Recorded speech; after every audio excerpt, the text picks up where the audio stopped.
Nginibingelele kwabalengabadi sizisigaphunga nomageba kwelikamthaniya lo nibingelelayo ngo-Anele Mhlanga. Namhlanje ngizonichazela kabanzi ngamasosha omzimba ukusebenza kwayo njengoba sekuleli viki elikhulu kangaka lokugonywa amasosha omzimba. Amasosha omzimba aziwa njengoxhoxho lezitho zomzimba olubandakanya amangqamuzana amhlophe egazi, amaprotheni kanye namakhemikhali. Ebese sobheka ukuthi asebenza kanjani. Amasosha omzimba asebenza njengamasosha emzimbeni yethu ukulwisana zonke izifo namagciwane, amabacteria ahlasela imizimba yethu nsuku zonke. Asebenzisa white blood cell phecelezi amangqamuzana amhlophe egazi ukuthungatha amagciwane namabacteria angena emzimbeni yethu. Afunda wonke amagciwane ahlaselayo ukuze athi uma ehlasela ngesikhathi esilandekayo akwazi ukuthi asheshe awanqobe. Ebese sizobheka ukuthi ngabe umgomo udlala yiphi indima ekulekeleleni amasosha omzimba. Umgomo uqukethe into eyaziwa njengokuthi i-antigen. Le antigen yona egqugquzela enikezela amasosha omzimba amandla okulwisana nezifo lapho khona sihlasela izifo ezingozi, ngabe izifo ezibulalayo. Ebese kuthi umgomo unikezela amasosha omzimba amandla okulwisana lezi zifo ezifana nalezo. Ebese sizobheka ukuthi iyiphi i-laboratory ehlaziya amasosha omzimba. Ucwaningo lwamasosha omzimba lwenziwa i-laboratory ehlelele ukuhlola amasosha omzimba eyaziwa njenge-immunology laboratory. Abacwaningi ababhekene namasosha omzimba babheka ukuthi ngabe amasosha omzimba asebenza ngendlela eyiyo yini lapho izifo zihlasela. Okunye ukuthi kunezigaba abandlulisa kuwo amasosha omzimba. Ebese sobheka amasampula abasebenza ngawo ngaphansi kwale laboratory.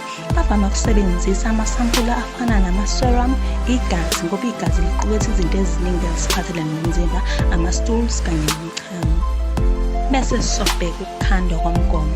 Ekukhandweni komgomo wamasosha omzimba kunezigaba ezilandelayo. Baqala ngokucwaningo. Ngaphansi kocwaningo bahlanganisa ama-antigen okuyiwona anika amasosha omzimba amandla. Emveni kalokho kube sekwenziwa amalungiselelo lapho ama-antigen ehlanganiswa nezithako bese kuphuma umgomo. Bese undlulisa ngaphansi kwezigaba ezithize zomtholampilo ukuhlolisisa ukuthi ngabe ulungelele ukusetshenziswa ngabantu. Ebese usabalisa ezweni jikelele okanye emhlabeni wonke jikelele. Ebese siba nezinhlobo zomgomo. Owokuqala i-mRNA ne-DNA. Lolu hlobo lomgomo lisebenzisa ulibofuzo lwegciwane oluqukethe ulibofuzo lwegciwane olungaphili. Lube selijova umuntu ebese jova ngalo ebese lunikeza amaseli imvume yokukhiqiza amaprotein ukuthi likumehlasele igciwane likwazi ukuthi uvikeleke amasosha omzimba. Sibe ne-live attenuated vaccine. Lolu hlobo lomgomo luqukethe uhlobo lwegciwane oluntekenteke aludala ukugula, lilekelela ukusebenza kwamasosha omzimba ukuthi alwisane nezifo ezithize. Ebese siba ne-inactive vaccine. Lolu hlobo lomgomo liqukethe umfanekiso wegciwane obulewe ngokushisa okanye ngamakhemikhali. Lulekelela amasosha omzimba ukubika amagciwane aphilayo ngaphakathi egazini.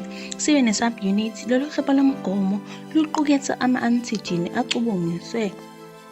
acubunguke ngaphansi kwezigaba ezithize lapho kubandakanya khona nengxenye yamagciwane.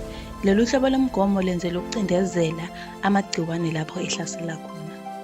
Ebese sizoba nama-toxoid. Lolu hlobo lomgomo likhiqizwe ukulapha ubuthi obukhandwe okanye ukhandwe ngamabacteria. Ulekelela amasosha omzimba ezitsheni ezinobuthi. Sibe ne-viral vector vaccine. Lolu hlobo lomgomo lusebenzisa amagciwane anganobungozi ahambisa ulibofuzo kumaseli asebenza njengenqola. Wenziwe ukuvikela amasosha omzimba esifeni. Sibe nokugonywa kwabantwana.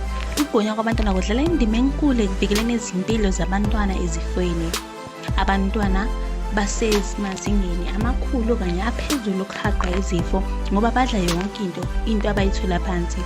Ngakho-ke kusemqoka kakhulu ukuthi abazali bagomise abantwana. Umgomo unikeza amasosha omzimba amandla okuzilela lapho khona izifo zihlasela khona.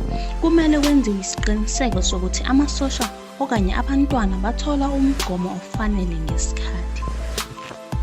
Ebese ngizondlulisa lo mlayezo kubo bonke abazali baseNingizimu Afrika ngithi kusemqoka ukuthi ingane ithole umgomo ngesikhathi esifanele. Impilo yabantwana benu isezandleni zenu. Ngakho yisana abantwana emtholampilo ukuyogonywa. Ngokwenza njalo uyobe uvikele impilo yomntwana wakho. Hlala wazi ukuthi abasebenzi basesibhedlela benza isiqiniseko sokuthi izingane zithola umgomo oyiwo. Lo mgomo uyatholakala emitholampilo nasezibhedlela zikahulumeni. Ngiyabonga.